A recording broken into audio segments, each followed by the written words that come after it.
Bonjour à tous, j'espère que vous allez bien. Bienvenue dans cette nouvelle vidéo, nouvel épisode de Préparons notre semaine de trading ensemble. On est à Dubaï avec certains des abonnés qui sont venus en formation pendant un séminaire, un mastermind, on appelle ça toute la semaine. Ça va les gars? Comment c'était cette première journée? Impeccable. Vous avez appris des choses au moins? Oui. Bon, Ouais, c'est beaucoup. cool. Bon, on va trader ensemble toute la semaine, c'est génial pour progresser. Et merci à vous, on va pouvoir commencer cette vidéo tranquillement, comme d'habitude, avec les indices en premier, le Forex et les actions. On commence exceptionnellement par le Dow Jones, sacrée baisse. La semaine dernière, finalement, on est allé chercher ce bas de canal. On avait repéré cette espèce de support 34 150, 34 140 points. La fourchette d'Andrews a été défoncée. On avait commencé par casser l'intermédiaire. On est allé chercher un petit pullback, la médiane et maintenant ce bas de canal. Donc la grande question évidemment que l'on se pose tous, est-ce que c'est la fin de la baisse? Est-ce qu'il faut acheter ce bas de canal ou est-ce qu'il faut continuer à vendre? Je vous mets quand même en garde sur, attention, sans être trop alarmiste, on est quand même en train de valider un double top hebdomadaire, donc c'est quand même rare ce genre de figure. Donc si vraiment je devais faire un petit pari, je pense que la baisse pourrait se continuer, même si on pourrait évidemment avoir un petit rebond technique en début de semaine prochaine. Moi je vais continuer à suivre mon flux, c'est ce que je vous ai dit toute la semaine, je vous ai mis un petit peu en garde là-dessus. On va pour l'instant, tant que la théorie de Dow n'est pas inversée, même si encore une fois ce support et la zone 34 000 peut donner lieu à un rebond, et bien tant que cette tendance est baissière, qu'on est sous les moyennes mobiles et qu'on fait en 4 heures et en 1 heure des plus bas, de plus en plus bas, et bien on va chercher des ventes sur rebond technique. On peut imaginer un petit rebond sur l'ancien plus bas cassé autour des 34 480, voire pourquoi pas un petit excès un petit peu plus haut vers les 500, 550. Ça va être une zone que je vais surveiller. Voilà. Tant qu'on est sous cette résistance oblique court terme, sous la moyenne mobile 51 heures surtout, eh bien on va profiter d'un éventuel rebond technique, on ne va pas y toucher et on va attendre un signal de continuation. Donc ça peut être un double top, ça peut être une divergence baissière, pour essayer de travailler une vente dans le sens de la tendance en visant, on a des objectifs qui sont clairs, on prend le double top hebdo et on va viser l'objectif avec des petits objectifs intermédiaires, la moyenne mobile 50, etc. etc. Donc effectivement, c'est alléchant de prendre ce support, c'est alléchant de prendre un achat, surtout pour les traders qui sont là depuis 2020 seulement, qui ont connu qu'un marché haussier, se dire bon bah voilà, c'est parti, j'achète, ça a beaucoup baissé, ça peut fonctionner. Mais comme le disait Thomas tout à l'heure aux étudiants avec nous cette semaine, quelle est la probabilité de voir une tendance se retourner? Une seule. Quelle est la probabilité qu'elle continue? C'est à l'infini. Donc évidemment, on a beaucoup plus de probabilité de gagner en suivant le flux. Donc plutôt des ventes, même si, encore une fois, chartistement parlant, ça reste un bon niveau et on pourrait avoir une reprise de la tendance haussière, mais il faut attendre une confirmation et donc théorie de Dow, un plus haut, de plus en plus haut, puis un plus bas, de plus en plus haut. Donc pour l'instant, plutôt des ventes avec une zone que je surveille autour des 480. Du côté du DAX, c'est un peu la même chose. Alors l'épaule tête épaule a bien fonctionné, elle a déjà fait l'objectif. On a eu un peu de mal. Moi j'ai tenté un short semaine dernière qui n'est pas passé. Je suis un peu dégoûté parce que je me suis fait stopper pour très très peu. Mais à un moment donné, on doit avoir des niveaux d'invalidation, etc. Et on a fait largement le TP. Ça fait partie du trading aussi, il faut l'accepter. C'était sur cette zone et même 50 qui n'était pas évidente à passer. Finalement, on est en dessous. Évidemment, il ne fait que suivre les indices américains. Donc si les indices américains continuent, on pourrait continuer la baisse du côté du DAX qui a sauvé quand même, mine de rien, les 61,8. C'est un niveau que je vais surveiller pour aller chercher le bas du canal, le support autour des 15 002. Voilà ce que je vais faire comme plan. Pour l'instant, c'est très baissier. On fait des plus bas de plus en plus bas. Il y a une Wolf qui se met en place qui pourrait nous donner un retournement. Elle est alléchante, mais trop peu pour moi. Et donc, on va attendre que l'on vienne casser ce 61,8 daily et ou un petit rebond technique sur, pourquoi pas, le plus bas identique à celui du Dow Jones cassé vers les 650 pour essayer de travailler une petite vente dans le sens du flux et enfin aller chercher notre objectif qui est les 15 180, 15 200. Donc pas d'achat un peu foufou en mode ça a beaucoup baissé. Si ça rebondit sans moi, eh bien tant mieux, on pourra changer des fusils d'épaule. C'est ça aussi l'intérêt du day trading, c'est de pouvoir être acheteur un jour, vendeur le lendemain, de suivre le flux. Et donc pour l'instant, on suit les baisses, on suit les ventes et on essaie de rentrer sur des rebonds techniques. Petit point également Nasdaq au passage. Le Nasdaq qui a perdu pratiquement 16%, donc qui prend cher par rapport aux autres indices. Le secteur technologique qui subit la hausse des taux en premier. C'est ça la différence à une correction classique, c'est que pendant plusieurs années, on était dans un mode TINA, There is not alternative. C'est-à-dire qu'à part les actions, il n'y avait pas grand-chose d'autre pour ceux qui avaient des milliards à gérer.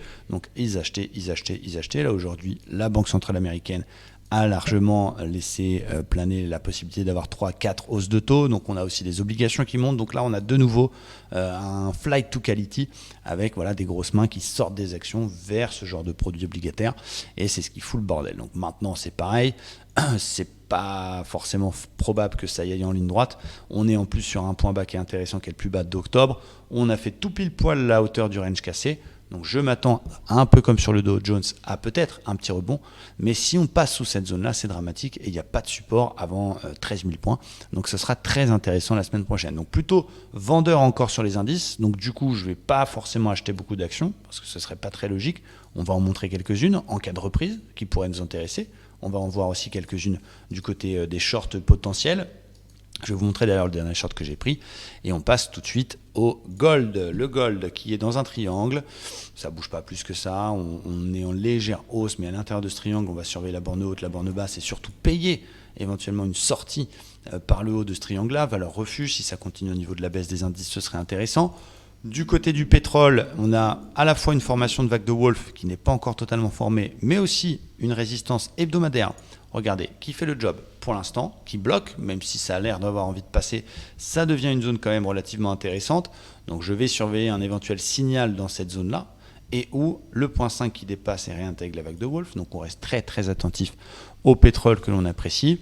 Et du côté du Forex, je vous ai sélectionné quelques paires. D'abord, bravo à ceux qui ont suivi le CAD-CHF. 1, 2, 3, 4, 5. On est venu faire pile poil le TP. J'avais laissé couler un petit peu au cas où ça continuait. Je suis sorti par ici, donc c'est très très très beau trade. Et là, du côté des opportunités, j'en surveille plusieurs. Du côté du Forex, on a l'AUDNZD qui est en train de partir sans moi. Cette espèce de gros double top hebdomadaire ou daily, double bottom pardon, qui est validé. Il s'est validé, on est entré dans une phase de compression. Paf, ça sort sans nous par le haut. On attend le petit throwback éventuellement sur les 1,0630 pour éventuellement prendre à l'achat pour aller chercher la hauteur du W. Le GBP USD qui m'intéresse beaucoup sur ce canal baissier qui a été cassé et pullbacké, fausse cassure. Réintégration ou réel retournement, on va voir. On attend une petite figure de reprise de la hausse dans cette zone actuelle. L'euro GBP qui me plaît bien aussi, alors c'est un trade plus long terme. Il faut voir au niveau de la rentabilité si c'est valable de garder plusieurs mois une paire de Forex. Je n'en suis pas sûr, mais quoi qu'il en soit, on a une zone qui est en place depuis 2016, un support. Voilà, le Forex, c'est pas un marché directionnel comme les actions, les indices, c'est plutôt un marché de range. Et bien on a un très gros range, un très gros bas de range. Donc je vais chercher des achats sur l'euro GBP dans cette phase-là, dans cette phase de support. L'euro NZD qui me plaît bien aussi avec cette épaule, tête-épaule validée en daily qui nous donne un objectif hyper ambitieux de 1,7590 et surtout un ratio de 2,5 avec un stop bien placé sous l'épaule. Et le NZD CAD qui nous plaît bien avec une vague de Wolf pas encore validée. Il faut attendre la réintégration dans la figure du point 5, mais qui me plaît bien, que je surveille de près pour la semaine prochaine. Du côté des actions, donc les actions, le portefeuille à l'achat forcément prend un petit peu cher. Donc j'ai décidé de sortir de quelques actions. Je suis sorti de Facebook, je suis sorti de Rolls, je suis sorti de Neoen, je suis sorti de Berkshire Hathaway, le fonds d'investissement de Warren Buffett. Voilà, j'ai gardé ma Lufthansa parce que c'est un achat plutôt très très long terme. On est sur une grosse figure mensuelle, un gros W mensuel. Donc voilà, c'est un peu une approche un petit peu différente. C'est vraiment du très long terme. Donc ça, j'ai gardé. Et la dernière que j'ai prise, c'est un short sur Vertex Pharmaceutical. Pourquoi ? Je vais vous expliquer. On a une très très belle divergence baissière. Donc là, une vraie convergence de signaux. Divergence baissière validée dans une zone qui correspond à un gap à peu près cette zone du gap des 235 et surtout un avalement absolument fabuleux confirmé vendredi avec une baisse de 0,23 seulement mais confirmé qui avale deux bougies très très belles. On appelle ça aussi un sandwich japonais si on veut et je vais viser un retour sur le support vers les 193. Donc ça c'est le dernier trade que j'ai pris, Vertex Pharmaceutical en short. Il y a d'autres titres que je surveille à la vente. Il y avait Micron mais j'ai raté le train. C'est vrai qu'il faut être systématique et là pour le coup j'ai eu un petit peu peur sur ce titre-là. C'est vrai que shorter les actions américaines ça pouvait faire flipper mais on avait un signal top 5 étoiles donc je regrette un petit peu mais je vous le montre quand même parce que ça fait du bien aussi de voir des beaux setups comme ça. Divergence baissière dans une zone de résistance, on est venu chercher les 50% pile poil. Évidemment c'est trop tard au niveau du timing. Il y en a une autre qui me plaît, c'est Southern Company, vague de Wolf tout simplement, qu'on surveille beaucoup, avec un avalement vendredi. Donc s'il est confirmé lundi, je prends en short, je vais viser le comblement du gap, puis l'objectif de la vague de Wolf. Et une dernière, c'est Technip énergie qui me plaît beaucoup dans cette zone de résistance avec un petit gap baissier vendredi pour aller chercher pourquoi pas un support un peu plus court terme ici que je vais vous tracer. Regardez. Voilà. Donc là, c'est un peu ambitieux, mais pourquoi pas, surtout si les indices continuent leur baisse, eh bien, il faut se positionner sur des titres en short. Et donc là, on a Technip qui nous intéresse beaucoup. Du côté des actions à l'achat que je vais surveiller quand même de près, en cas de reprise des indices, on a Carrefour qui a cassé un range hebdo par le haut et qui l'a tout simplement pullbacké d'une manière extrêmement propre. En plus, je crois qu'on a une rumeur de rachat par Auchan, donc ça peut être pas mal. On a Big Ben Interactive également qui a validé un W hebdomadaire sur une zone de support. Le secteur du jeu vidéo profite, je crois, du rachat d'Ubisoft ou un des gros mastodontes du secteur. J'ai oublié, mais c'est pas très grave. Le secteur en profite. On a un très très beau W qui est validé. Ça peut être une action qui évolue un petit peu à contre-tendance. Et Lucibel, ça fait plusieurs semaines que je vous en parle. Lucibel, qui est une boîte française, qui est une boîte qui est située à Barentin en Normandie, à côté de chez moi, qui fabrique tout un tas de choses, notamment des masques. Vous savez, dans les salons esthétiques, il y a des masques qui sont utilisés, des masques qui diffusent de la lumière pour les gens qui veulent améliorer leur peau. Ils fabriquent ça, ils ont signé un contrat avec Dior, si mes souvenirs sont bons. Ils fabriquent aussi le Li-Fi, donc le Wi-Fi par la lumière. C'est plutôt pas mal. Donc ça fait un moment que je vous en parle. Il y a beaucoup de volume par rapport à la moyenne et on a pris quand même en ligne droite 135%.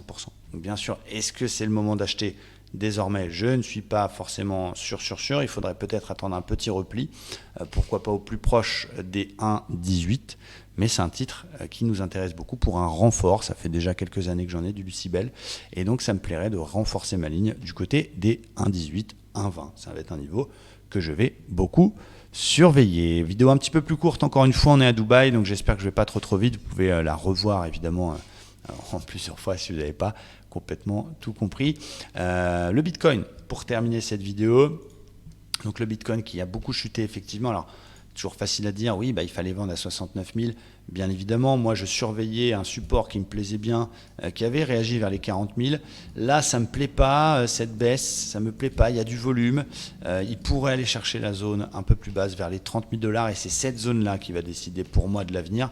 Est-ce que je switch toutes mes cryptos en stablecoin et j'attends plus bas pour re-switcher en crypto ou pas? Ça va être la zone qui va décider. Pourquoi? Parce qu'on a un double top en mensuel, qui n'est pas encore validé. On a une zone support absolument monstrueuse autour des 30 000. J'ai envie de dire c'est un petit peu trop tard. Si on est encore en crypto-monnaie, on n'est plus qu'à quelques pourcents du support. Ce serait dommage de tout vendre là et de le voir rebondir dans la semaine. Donc je vais attendre cette zone-là. Soit cette zone de support, elle tient et en plus on confirme derrière avec la cassure de la résistance. Et là, effectivement, ça devient un niveau d'achat. C'est d'ailleurs le niveau qui avait permis au rebond. Rappelez-vous, quand on a fait le premier corps historique en avril 2021, le Bitcoin avait perdu 55%, tout le monde se réjouissait, ah, je vous l'avais dit, nanani, nanana, et derrière, bam, nouveau record historique. Donc c'est pour l'instant une zone que je surveille désormais de très très près, qui peut déclencher chez moi de nouveaux achats en cas de signal fort de retournement type divergence ou W, et qui malheureusement en cas de cassure, eh bien, déclenchera chez moi un switch. Je passe toutes mes cryptos en stablecoin, j'attends l'objectif de l'épaule tête épaule daily autour des 12-13 000 $. Et là-dessus, je verrai pour acheter des cryptos. En tout cas, ce sera affaire à suivre. Surveillez bien cette zone des 30 000. Voilà, vidéo un peu plus courte que d'habitude. Vous avez, cela dit, les informations essentielles. J'ai fait cette vidéo du dimanche, c'est le principal. Et puis, on va aller profiter un petit peu de Dubaï, les gars. Hein, on va aller au blabla, ça vous dit? Un petit tour au blabla? Ma Bible, un petit tour au blabla? Bon, on va voir pour aller boire un petit coup tranquillement ce soir. Et on se donne rendez-vous demain pour LNDJ. Merci à tous, très bonne fin de dimanche et à bientôt.